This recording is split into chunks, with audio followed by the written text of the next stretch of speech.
Volvo XC40 is quite a familiar sight on the Motivator's driveway. We've tested a number of them. Well, here's another one. Looking really, really good in this bursting blue, as Volvo call it. Our design means you do get the contrasting black roof as well. Not going to spend too much time on the exterior because it's familiar, but let's just look at a few of the features on the car. Of course, you've got the LED headlights with the Thor's hammer design, as Volvo like to call it. You come around, our design gives you 20-inch mag wheels. Look good, and I'll say look good. Of course, the body cladding typical of an SUV. And when you come to the back over here, let's just have a look. We're going to do the usual now of looking in the back seat while we are coming through.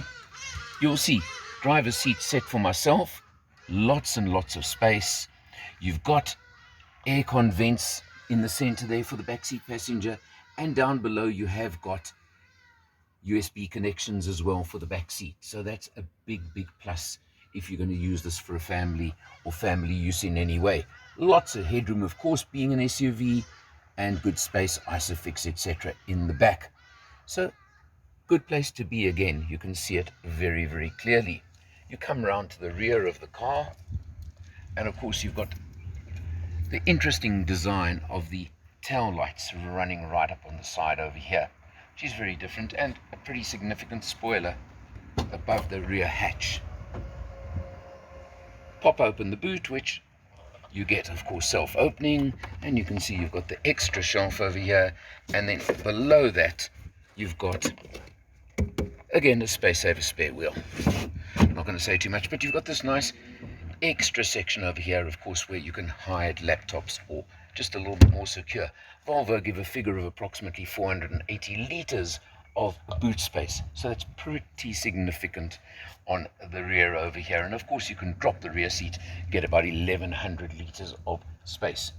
Press the button, close the back, wait for it to come down, and have a look at that over there, because that's one of the main reasons we've got this particular car on test. T3. In Volvo speak, that means a 3-cylinder petrol engine, turbocharged 1.5 litres. Sounds very small for this car, doesn't it? But it gives you 110 kilowatts and 265 newton meters of torque. And those are the significant numbers on this car. Other than that, you have a look, very typical SUV. The XC40 is deceptive. It's their baby SUV. It's relatively small on the exterior, but not that small. But there's lots of space inside. And it's slightly bigger than you first think it is. Now let's go jump in.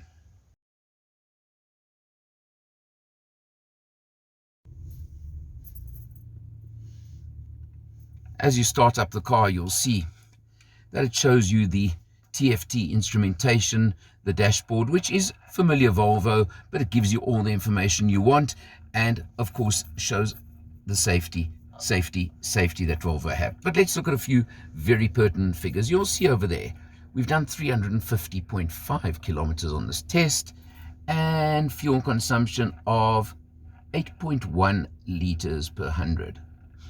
Now, interestingly, that is almost exactly the same consumption I got with the 6-speed manual version with the same engine, so keep that in mind. Of course, you have your multifunction steering wheel, which has absolutely everything.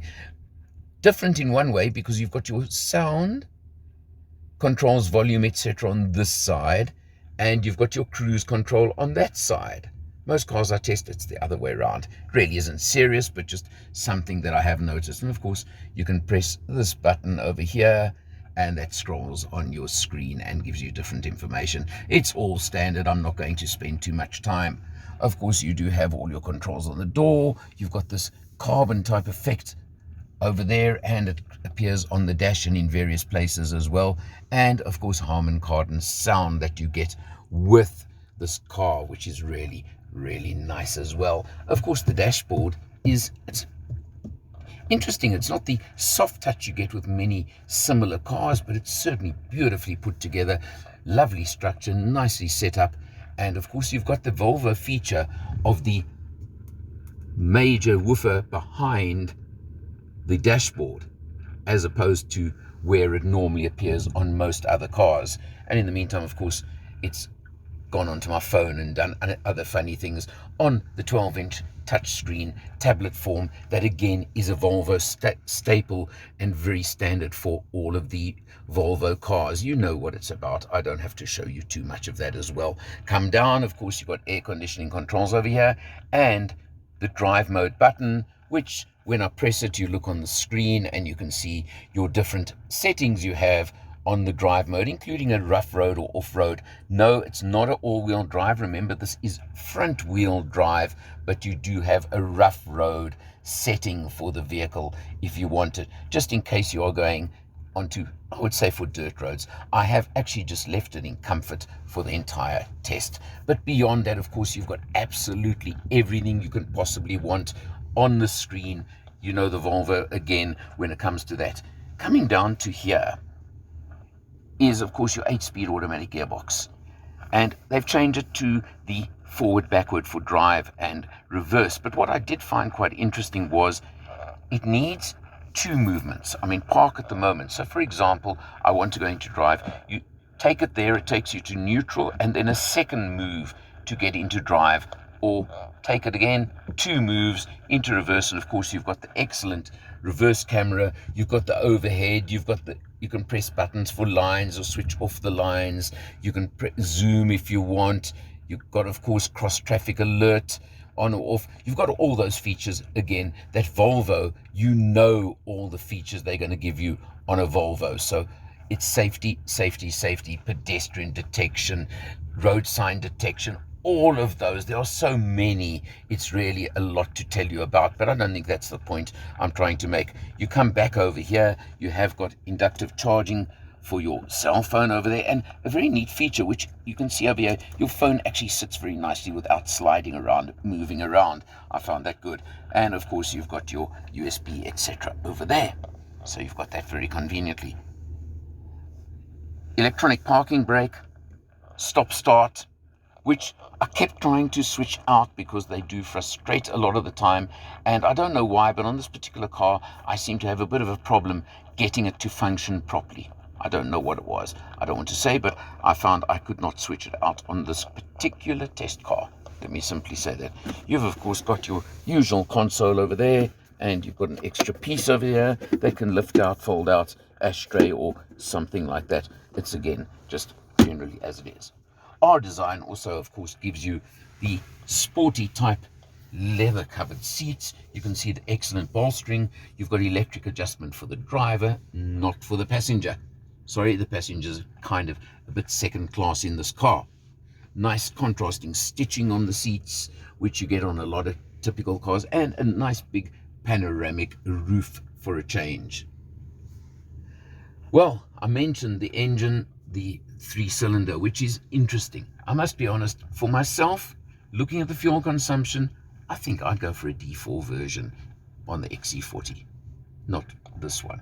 It's peppy, it's nice, the turbo response is good, the acceleration overtaking is very good for what is a small engine, but because of that, very, very good 265 Newton meters of torque. Let's talk price here. Well, an R design will start at $675. And I use the word start at $675 because Volvo does have various packages that you can specify on top of what you buy on a base R design version.